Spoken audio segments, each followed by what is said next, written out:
नमस्कार. आणि the deep डाईव्हच्या या नव्या आणि अतिशय रंजक अशा वैचारिक चर्चेत खूप खूप स्वागत आहे. धन्यवाद.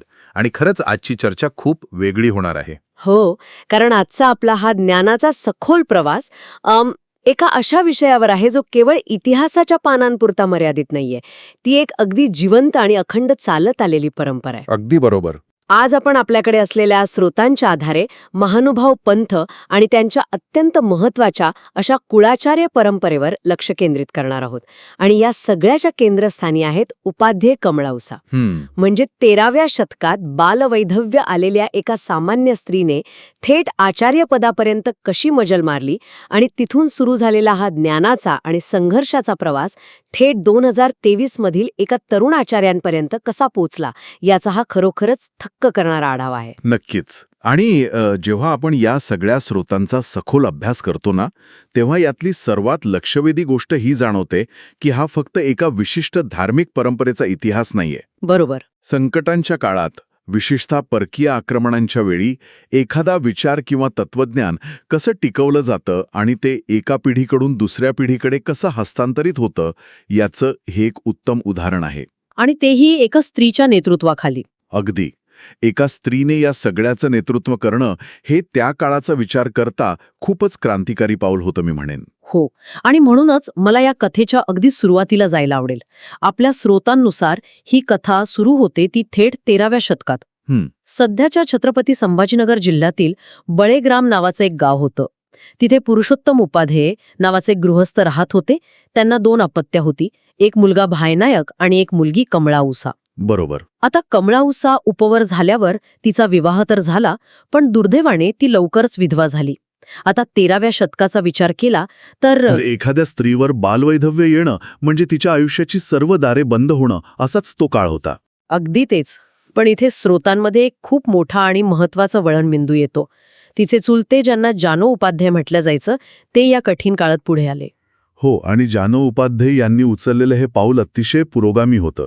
त्या काळात एका विधवा स्त्रीला समाजाच्या मुख्य प्रवाहातून पूर्णपणे बाजूला काढलं जायचं. पण जानू उपाध्ये यांनी कमळाऊसांना नुसता आश्रय दिला नाही, तर ते तिला आपल्या गावी घेऊन आले आणि तिथे त्यांनी तिला महानुभाव पंथाचा धर्मोपदेश दिला. हे खूप महत्वाचं आहे. हो, कारण त्यांनी तिची बुद्धिमत्ता ओळखली होती. अगदी. त्यांनी तिला फक्त एक आश्रित म्हणून न ठेवता तिच्या आयुष्याला एका उच्च तत्वज्ञानाची दिशा दिली. आणि म्हणूनच यापुढचा टप्पा गाठण्यासाठी ते तिला घेऊन तत्कालीन महानुभाव पंथाचे प्रमुख नागदेव आचार्य यांच्याकडे गेले. आणि तिथे घडलेला प्रसंग खरंच खूप काही सांगून जाणार आहे. जेव्हा जानू उपाध्ये यांनी नागदेव आचार्यांना विनंती केली की तुम्ही कमळाऊसेला धर्मोपदेश द्या, तेव्हा स्रोतांनुसार नागदेव आचार्यांनी सुरुवातीला थेट नकार दिला. नकार दिला. ते म्हणाले, दादो, तुम्ही काहीच अणिक देव सांगितला आणि मी अणिक देव सांगेन. म्हणजे तुम्ही तिला आधीच उपदेश दिलाय, मग मी वेगळं काय सांगणार. बरोबर. पण जानू उपाध्ये मागे हटले नाहीत. त्यांनी आचार्यांना समजावलं की मी सांगितला तो ममताजेनित म्हणजे केवळ प्रेमापोटी सांगितलेला, परंतु तुम्हाला स्वामींनी अधिकरण केलंय, यासाठी तुम्ही सांगा. मला हा अधिकार आणि ममता यातला फरक थोडा समजून घ्यायचा आहे. हां, खूपच सुंदर आणि तांत्रिक फरक आहे. म्हणजे कसं आहे, जानू उपाध्ये हे तत्वज्ञान जाणत होते आणि त्यांनी चुलता म्हणून प्रेमापोटी तिला ते ज्ञान दिलं. पण कोणत्याही मोठ्या परंपरेत अधिकृतपणे प्रवेश करण्यासाठी एका विशिष्ट प्रक्रियेची आणि अधिकृत गुरूची आवश्यकता असते. संन्यास दीक्षा देण्याचा जो अधिकार होता, ती जी ऑथॉरिटी होती, ती नागदेवाचार्यांकडे होती. आलं लक्षात. जानू उपाध्यांनी आपला अहंकार पूर्णपणे बाजूला ठेवून ही गोष्ट मान्य केली. त्यांच्या याच आग्रहावरून मग नागदेव आचार्यांनी कमळाऊसांना महावाक्य सांगितलं. महावाक्य म्हणजे पंथाचे सर्वोच्च आणि अत्यंत गुह्य ज्ञान, बरोबर ना? अगदी बरोबर. आणि या महावाक्यामुळे कमळाऊसांना खऱ्या अर्थाने बोध झाला आणि त्यांनी नागदेव आचार्यांच्या नावे अधिकृत संन्यास दीक्षा घेतली. इथून त्यांच्या आयुष्याचा एक संपूर्ण नवा अध्याय सुरू झाला. ठीक आहे, आपण हे थोडं उलगडून पाहूया, कारण इथून कमळाऊसांचा जो शैक्षणिक प्रवास सुरू होतो तो खऱ्या अर्थाने अवाक करणारा आहे. होय. संन्यास घेतल्यानंतर त्यांनी ब्रह्मविद्येचा जो अभ्यास सुरू केला त्याची तुलना आजच्या काळात करायची तर एखाद्या मोठ्या विद्यापीठात जाऊन अनेक दशके सखोल संशोधन करण्यासारखे आहे. त्यांनी सलग 8 वर्षे म्हणजे शके 1218 पर्यंत नागदेव आचार्यांच्या सान्निध्यात राहून प्रचंड अभ्यास केला. प्रचंड अभ्यास म्हणजे तो सोपा नव्हता. नाहीच मुळी. स्रोतांमध्ये प्रकर्षाने 5 शास्त्रांचा उल्लेख येतो. एकांक, पूर्वार्ध, उत्तरार्ध, लीळाचरित्र व इतिहास आणि प्रकरणवशासहित सूत्रपाठ. आज नुसती ही नावे ऐकली तरी प्रश्न पडतो की हे सगळं त्यांनी कसं आत्मसात केलं असेल. यावर नक्कीच चर्चा व्हायला हवी, कारण आजच्यासारखी तेव्हा छापील पुस्तके किंवा PDF नव्हते. हे संपूर्ण ज्ञान पाठांतराने आणि अत्यंत एकाग्र श्रवणाने आत्मसात करावं लागायचं. लीळाचरित्र म्हणजे श्री चक्रधर स्वामींच्या जीवनातील आठवणींचा अफाट मोठा ग्रंथ, तर सूत्रपाठ म्हणजे त्या संपूर्ण तत्वज्ञानाचा अर्क. म्हणजे सगळं मुखोद्गत करणं. अगदी. महानुभाव पंथाच्या मौखिक परंपरेत एक अत्यंत कडक नियम होता. हे ज्ञान जसेच्या तसे पुढे नेणे अपेक्षित होते. उच्चारामध्ये एकही चूक चालत नसे. एका अर्थाने हे संपूर्ण ज्ञान स्वतःच्या मेंदूत डाउनलोड करण्यासारखे होते.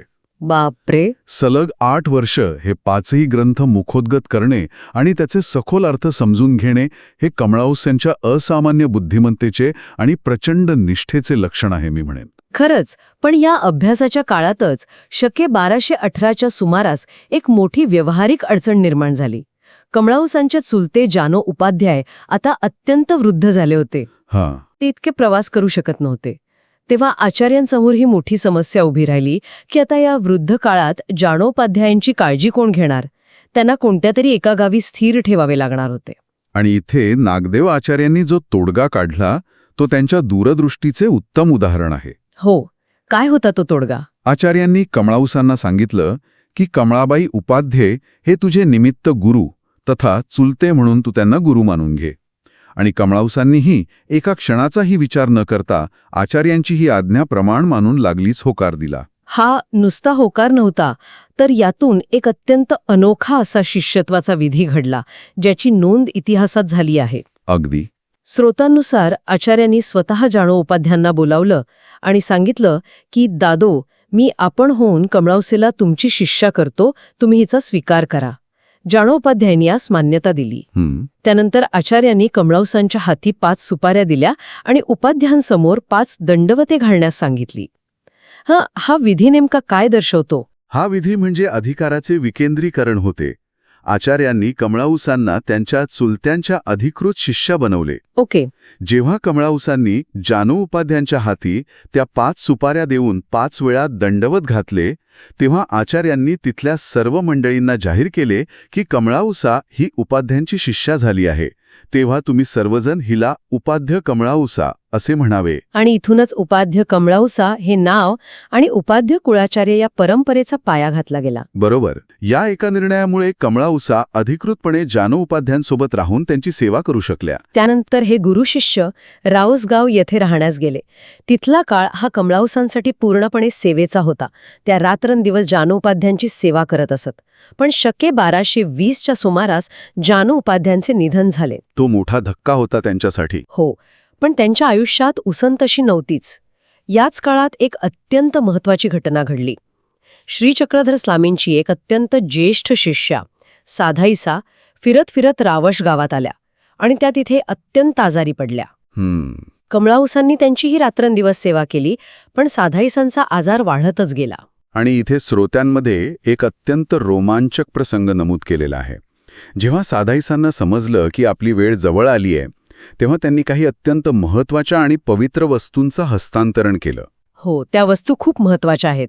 त्यांनी आपल्या जवळील दाढेचा विशेष म्हणजेच एक पवित्र दंत अवशेष परशुराम व्यासांच्या गळ्यात घातला. आणि कमळाऊसांना त्यांनी 3 अत्यंत दुर्मिळ गोष्टी दिल्या: केशकळापीची जोडी, छिन्नस्थळी आणि नखाचा विशेष. आता हे ऐकताना कदाचित कोणाला वाटेल की या नुसत्या वस्तू आहेत, पण तसे अजिबात नाही. हो, मलाही तेच विचारायचं होतं. या भौतिक वस्तूंचे आध्यात्मिक परंपरेत नक्की काय महत्त्व असते? एखाद्या राजघराण्यात जशी राजमुद्रा असते, जी अधिकाराचं प्रतीक असते, तसेच हे अवशेष होते. त्या वस्तू म्हणजे साक्षात मूळ परंपरेचा स्पर्श होता. क्या बात है. साधाईसांनी या वस्तू कमळाऊसांकडे सुपूर्द करणे याचा स्पष्ट अर्थ असा होता की त्यांनी कमळाऊसांना आपला आध्यात्मिक वारसदार म्हणून मान्यता दिली होती. ही एका ज्येष्ठ स्त्रीने दुसऱ्या एका अत्यंत कर्तबगार स्त्रीला दिलेली सर्वोच्च पावती होती. हे समजल्यावर या प्रसंगाची खोली खऱ्या अर्थाने लक्षात येते. साधाईसांच्या मृत्यूनंतर कमळाऊसा पुन्हा नागदेवाचार्यांकडे आल्या, पण आता त्यांची ख्याती केवळ एक विद्यार्थिनी म्हणून राहिली नव्हती. त्यांची विद्वत्ता इतकी वाढली होती की माणकेश्वर जवळच्या चिंचगावचे राहणारे आचार्यांचे 2 शिष्य काईनायक आणि माजनायक यांनी कमळावसांना चक्क आपल्या गावी नेले. आणि तिथे या दोघांनी कमळावसांच्या नावे संन्यास दीक्षा घेतली. एवढेच नाही तर स्त्रोतांवरून असे दिसते की कमळावसांनी तिथे तब्बल 60 शिष्य तयार केले. एका स्त्रीने स्वतःचे शिष्यमंडळ तयार करणे आणि पुरुष शिष्यांना दीक्षा देणे हे 13व्या शतकात घडत होते. म्हणूनच आपण म्हणतो की हा प्रवास केवळ धार्मिक नाहीये, तो एका मोठ्या सामाजिक बदलाचा साक्षीदार आहे. कमळावसा आता स्वतः एक स्वतंत्र आचार्य म्हणून उदयास आल्या होत्या. अगदी. पण त्यांच्या नेतृत्वाची सर्वात मोठी आणि भयानक कसोटी पुढेच होती. तो काळ अत्यंत अस्थिर आणि धामधुमीचा होता. हो, स्रोतांमध्ये या कठीण काळाचा स्पष्ट उल्लेख आहे. शके 1230 महाराष्ट्रावर अल्लाउद्दीनाची स्वारी झाली आणि लगेचच शके 1231 तुघलकाची स्वारी झाली. या आक्रमणांची भयानकता आपण समजून घेतली पाहिजे. गावेच्या गावे उद्ध्वस्त होत होती. लोक प्राण वाचवण्यासाठी सैरावैरा पळत होते. राजकीय आणि सामाजिक व्यवस्था पूर्णपणे कोलमडून पडली होती. अशावेळी एखादा सामान्य माणूस काय करेल? तो फक्त लपून राहील. बरोबर. पण कमळावसांनी काय केलंय?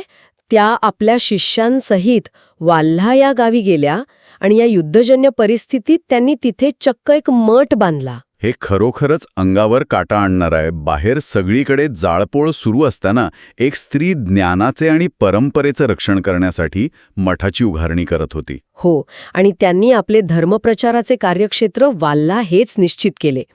याचमुळे त्या प्रांतातील लोक त्यांना वालेकर कमळावसा असे म्हणू लागले. तिथे राजनायक नावाच्या आचार्यांच्या शिष्याने त्यांची उत्तम सेवा केली. जेव्हा शके 1231च्या तुघलकाच्या स्वारीमुळे मंडळी पांगली गेली, तेव्हा त्या आष्टी येथे एकत्रित झालेल्या मंडळींना भेटायला गेल्या. तिथे त्यांची भेट परशुराम व्यास यांच्यासोबत झाली. आणि आष्टीच्या या भेटीत कमळावसांनी आपली स्वतःची शिष्या हिराईसा हिच्या गळ्यातील तो अत्यंत पवित्र असा धाडेचा विशेष काढून परशुराम व्यासांना दिला. अच्छा. या कृतीतून कमळावसांचा मोठेपणा आणि परंपरेप्रती असलेली त्यांची निष्ठा दिसून येते. परिस्थिती कितीही वाईट असली तरीही परंपरेची सूत्रे अत्यंत योग्य प्रकारे हाताळली जात होती. याचमुळे जेव्हा परशुराम व्यासाचार्य झाले तेव्हा कमळावसा या अर्ध्या पंथाच्या आचार्या म्हणून ओळखल्या जाऊ लागल्या. वाल्हा येथील राजनायकांच्या निधनानंतर त्या खळदी या गावी जाऊन राहिल्या आणि तिथेच सुमारे शके 1250 या महान स्त्रीचे देहावसान झाले. बळेग्रामच्या एका लहानच्या गावात वैधव्याचं दुःख पचवण्यापासून ते अर्ध्या पंथाच्या आचार्यपदापर्यंतचा त्यांचा हा प्रवास मानवी जिद्दीचा एक सर्वोच्च नमुना आहे. अगदी बरोबर. पण या कथेचा शेवट तिथे होत नाही. आपण सुरुवातीलाच म्हटल्याप्रमाणे ही एक जिवंत परंपरा आहे. नक्कीच. मुघल काळ, मराठा काळ अशा अनेक राजकीय उलथापालथींमधून हा पंथ आणि ही परंपरा भूमिगत राहून किंवा अतिशय शांतपणे आपले कार्य करत टिकून राहिली. आणि म्हणूनच ऐतिहासिक नोंदींमध्ये आपल्याला एक मोठी झेप दिसते, ती थेट 19व्या शतकात. होय, जेव्हा ही परंपरा पुन्हा एकदा अत्यंत ताकदीने समाजासमोर आली. होय, आणि इथूनच आपला हा प्रवास काळाच्या पुढे मोठी झेप घेतो. आपण थेट येतो 1872 या वर्षात. या कुळाचार्य परंपरेचे 27वे उपाध्य कुळाचार्य म्हणून कैलासवासी श्री हरिदास दत्तराज महानुभाव पंडित यांना सन्मानित करण्यात आले. त्यांच्या विद्वत्तेबद्दल स्रोतांमध्ये एक अत्यंत विस्मयकारक माहिती दिली आहे. ते गीतेच्या एका श्लोकाचे चक्क 10 वेगवेगळ्या प्रकारे अर्थ सांगू शकायचे. यावरून आपल्याला त्या काळातील अभ्यासाची पातळी लक्षात येते. आणि याच प्रचंड विद्वत्तेमुळे 21 नोव्हेंबर 1899 त्यांनी थेट लोकमान्य टिळकांसोबत गीतेसंदर्भात अत्यंत सखोल अशी ऐतिहासिक चर्चा केली होती. क्या बात आहे. या एका चर्चेमुळे महानुभाव पंथाच्या ज्ञानाची ओळख संपूर्ण महाराष्ट्रातील तत्कालीन अभ्यासकांना नव्याने झाली. हरिदास दत्तराज पंडित यांनी तब्बल 30 वर्ष या कुळाची धुरा समर्थपणे सांभाळली आणि 1902 ते देवदर्शनास गेले. त्यांच्या पश्चात 1902 बेलोरा येथील विश्वनाथ महानुभाव यांना 28वे उपाध्य कुळाचार्य म्हणून सन्मानित करण्यात आले. त्यांनी 16 वर्षे ही धुरा सांभाळली. बरोबर.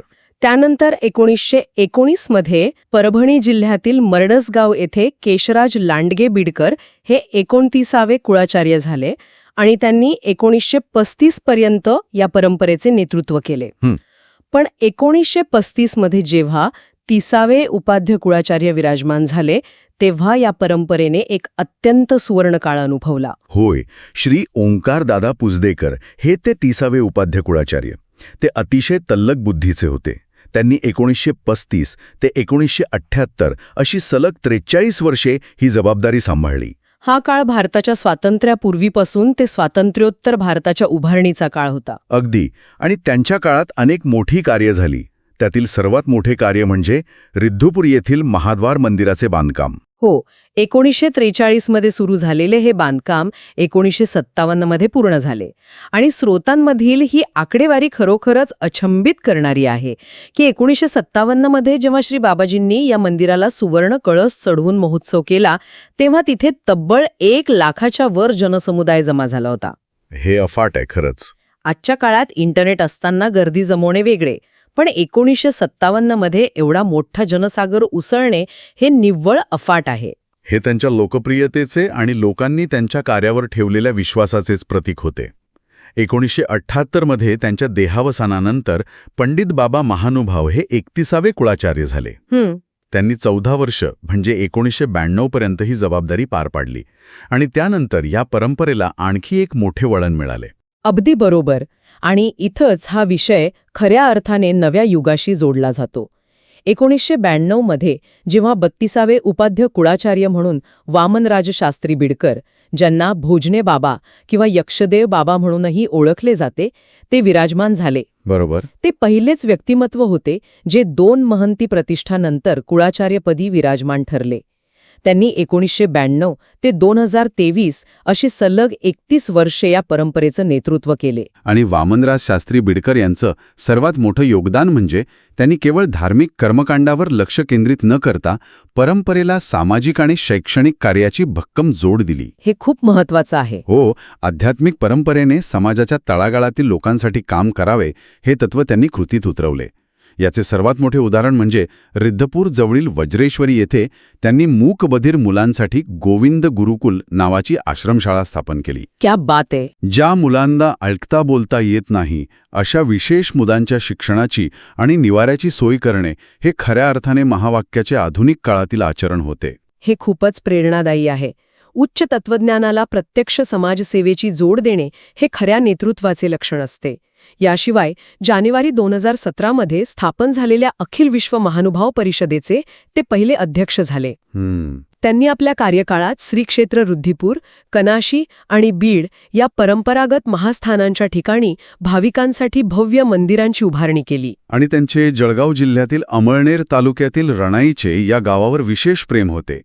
तिथे त्यांनी प्रणव आश्रमाची आणि श्रीकृष्ण मंदिराची निर्मिती केली. होय. याशिवाय आजच्या काळात सर्वात महत्त्वाचे काम म्हणजे त्यांनी प्राचीन आणि दुर्मिळपंथीय पोथ्यांचा खूप मोठा संग्रह करून हा अनमोल वारसा परंपरेने सांभाळून ठेवला.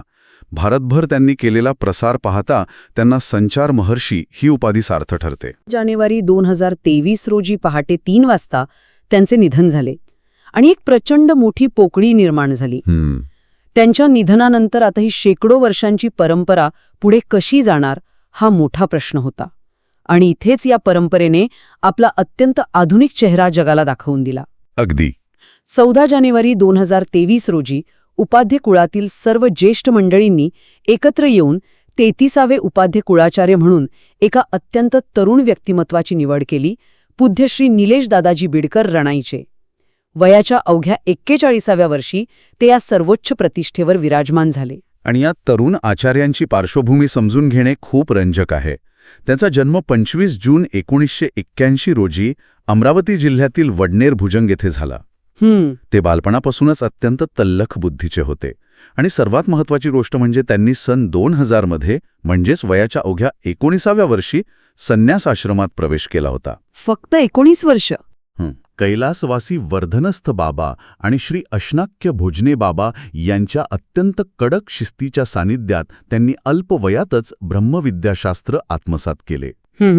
आजच्या 21व्या शतकात जिथे तंत्रज्ञान आणि आधुनिकतेचा वेग प्रचंड आहे, तिथे आपल्या प्राचीन परंपरेची पाळेमुळं घट्ट धरून ठेवत वास्तवाशी त्याचा मेळ घालण्याचं अतिशय कठीण कौशल्य त्यांच्याकडे आहे. तर आपण आता ह्या प्रवासाच्या अंतिम टप्प्यात आलो आहोत. या संपूर्ण प्रवासाकडे मागे वळून पाहताना या सगळ्याचा नेमका अर्थ काय होतो 13व्या शतकातील कमळाऊसा यांच्या संघर्षापासून सुरू झालेला हा प्रवास आज 2023 मध्ये तरुण आचार्य निलेश दादाजी बिडकर यांच्यापर्यंत येऊन पोचला आहे. याचा अर्थ असा की जेव्हा आपण या संपूर्ण प्रवासाचे आणि स्रोतांचे तटस्थपणे विश्लेषण करतो तेव्हा जाणवते की ही केवळ एका पदाची हस्तांतरणाची साखळी नाही. बरोबर. 13व्या शतकातील एका स्त्रीचा अछाट संघर्ष, परकीय आक्रमणांच्या विनाशातही मठ उभारण्याची जिद्द, 19व्या शतकात टिळकांसारख्या दिग्गजांसोबतच्या विद्वत्तापूर्ण चर्चा आणि 21व्या शतकात मूकबधीर मुलांसाठी चालवलेली शाळा. या परंपरेने काळाच्या ओघात स्वतःला बदलत जाऊन समाजोपयोगी कार्याचा एक अत्यंत सशक्त आणि अखंड प्रवाह शेकडो वर्ष जिवंत ठेवला आहे. इथे एक गोष्ट स्पष्ट करणं अतिशय आवश्यक आहे. आपण आज जी काही चर्चा केली ती पूर्णपणे आपल्याकडे उपलब्ध असलेल्या ऐतिहासिक स्रोतांवर आणि साहित्यावर आधारित आहे. नक्कीच. आपला उद्देश कोणत्याही धार्मिक किंवा राजकीय वादग्रस्त मुद्द्यावर कोणतीही बाजू घेण्याचा अजिबात नाही. हा जो प्रदीर्घ ऐतिहासिक प्रवास आहे तो अत्यंत निष्पक्षपणे समजून घेणे हाच या चर्चेचा मुख्य हेतू आहे. अगदी बरोबर. कोणत्याही पूर्वग्रहाशिवाय या नोंदी वाचल्या तर माणसाच्या अफाट क्षमतेची आणि परंपरेच्या सातत्याची एक नवी जाणीव नक्कीच होते. आणि म्हणूनच या रंजक चर्चेच्या शेवटी आपल्यासाठी एक विचार करण्याजोगी गोष्ट नक्कीच सोडून जावीशी वाटते. ज्या 13व्या शतकात माहितीची साधी नोंद ठेवणं कठीण होतं, युद्धाचे सावट सतत डोक्यावर होते, अशा प्रतिकूल काळात कमळाऊसांसारख्या एका सामान्य स्त्रीने सुरू केलेला हा ज्ञानाचा वारसा आजच्या या डिजिटल युगातही तितक्याच भक्कमपणे उभा आहे. खरे. आपल्या आजूबाजूला अशा आणखी किती अज्ञात आणि अखंड चालत आलेल्या परंपरा असतील ज्यांनी आपल्या इतिहास आणि आपली संस्कृती निश्शब्दपणे घडवली आहे, पण ज्यांच्याबद्दल आपल्याला अद्याप काहीच माहिती नाही. खरोखरच अतिशय सखोल आणि विचार करायला लावणारा प्रश्न आहे. या अशा ऐतिहासिक शोधांमुळेच आपल्या स्वतःच्या संस्कृतीकडे बघण्याचा दृष्टिकोन अधिक प्रगल्भ होतो. नक्कीच. या अनोख्या प्रवासाची माहिती मिळाल्यावर कोणालाही याबद्दल अधिक संशोधन करण्याची उत्सुकता निर्माण होऊ शकते. तर आजच्या या ज्ञानाने भरलेल्या सखोल चर्चेत आपण इथेच थांबूया. धन्यवाद. पुन्हा भेटूया अशाच एका नवीन, रंजक आणि विचार करायला लावणाऱ्या विषयासह. तोपर्यंत नवनवीन गोष्टी शोधत रहा आणि विचार करत रहा. धन्यवाद.